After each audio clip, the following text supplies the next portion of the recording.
Hey y'all, my name is Jeffrey from the University of Oregon, and I'll be talking about what it's like to be a pedestrian in Brazil by talking through the two cities that we spent the most time in, Ouro Preto and Rio de Janeiro. I'll be giving you all a quick summary of things that I noticed while I was there that were different, and a little bit was the same about how they use sidewalks and streets.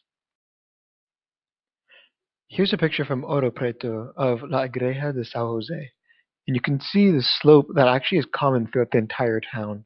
A lot of the walking we did was either uphill or downhill, so not much flat ground.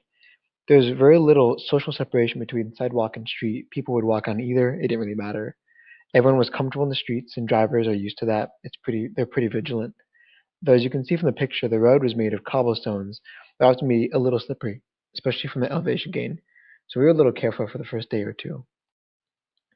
I noticed that people rotate their foot out a bit when they walk, so that more of their foot would be on the flat part of the cobblestones to get better traction.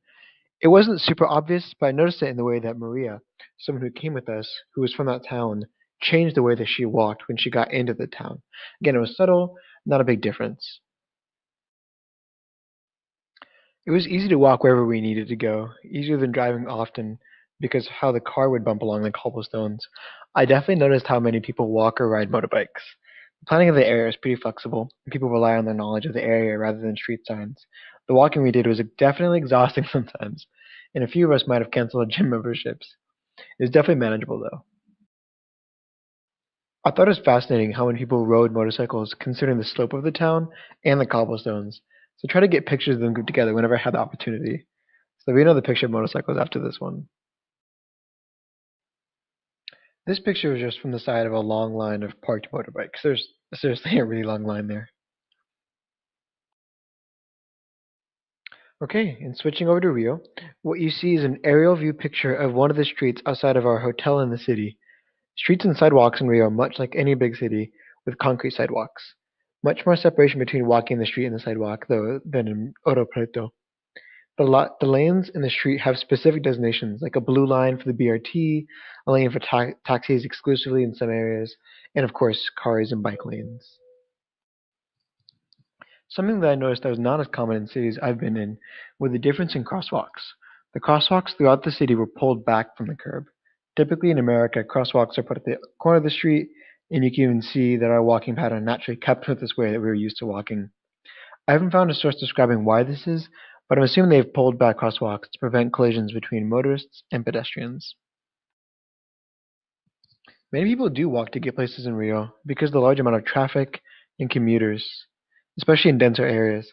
There are plenty of tree lawns along the sidewalk to provide shade, especially helpful for those of us who are unaccustomed to the hot sun of the summer days. Alongside the beach was a super wide sidewalk with vendors selling food, art, and souvenirs. In addition, the street along the Copacabana and Ipanema beaches turns into a no-car zone during the weekends, much like a Sunday park race if you're from Oregon, or the San Jose Open Streets program. The town is definitely centered on the beach, and it took no time to get there if you wanted to. Many of the beaches there have an identity and sidewalk designs that accompany that. You can see on the bottom of this picture one of those sidewalk designs. Different people go to different beaches based off of where they live, and it's even inspired a saying. Here we might say something is not my cup of tea if it's something we don't prefer. Their version of that is not my beach. The last great point that I wanted to share is the amazing amount of urban art that was everywhere. You saw the art in the last photo, and the art in this photo were spectacular. The one in this photo is on an uneven surface that makes me wonder how they're able to represent it so well. It was made up of squares of half an inch by half an inch that are protruding with a little space in between them. Art comes in many forms in uncommon places, even in the modernist architecture.